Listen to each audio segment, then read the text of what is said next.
এয়া আমাৰ এতিয়া পূজাখিনি হৈ গ'ল। পূজা হৈ এতিয়া এই ঘূৰি আছে, এতিয়া যাবলৈ হৈছেহি আৰু।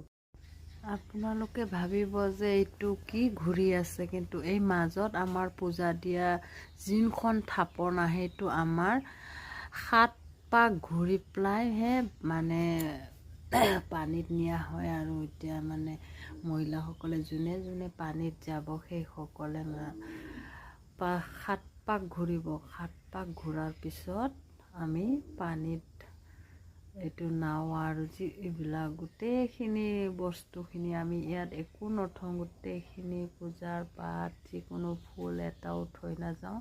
সকলোকে আমি নাৱত বা এইটো সৰু নাৱত উঠাই লৈ গৈ আমি নদীত উটুৱাই দিমগৈ সকলোকে। এইটোৱে আমাৰ জেঠৰ পূজাৰ নিয়ম। আপোনালোকে চাই থাকক কেনেকৈ।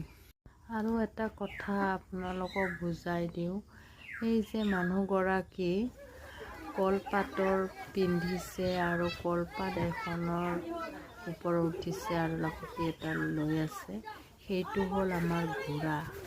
ঘোঁৰা মানে আমাৰ এই আইসকলক বৰ আই, সৰু আই, মাজু আই তেনেকৈ তেখেতলোকক সকলো আইসকলক মানে আমাৰ বিদায় দিয়া হয় আজিৰ দিনটোত।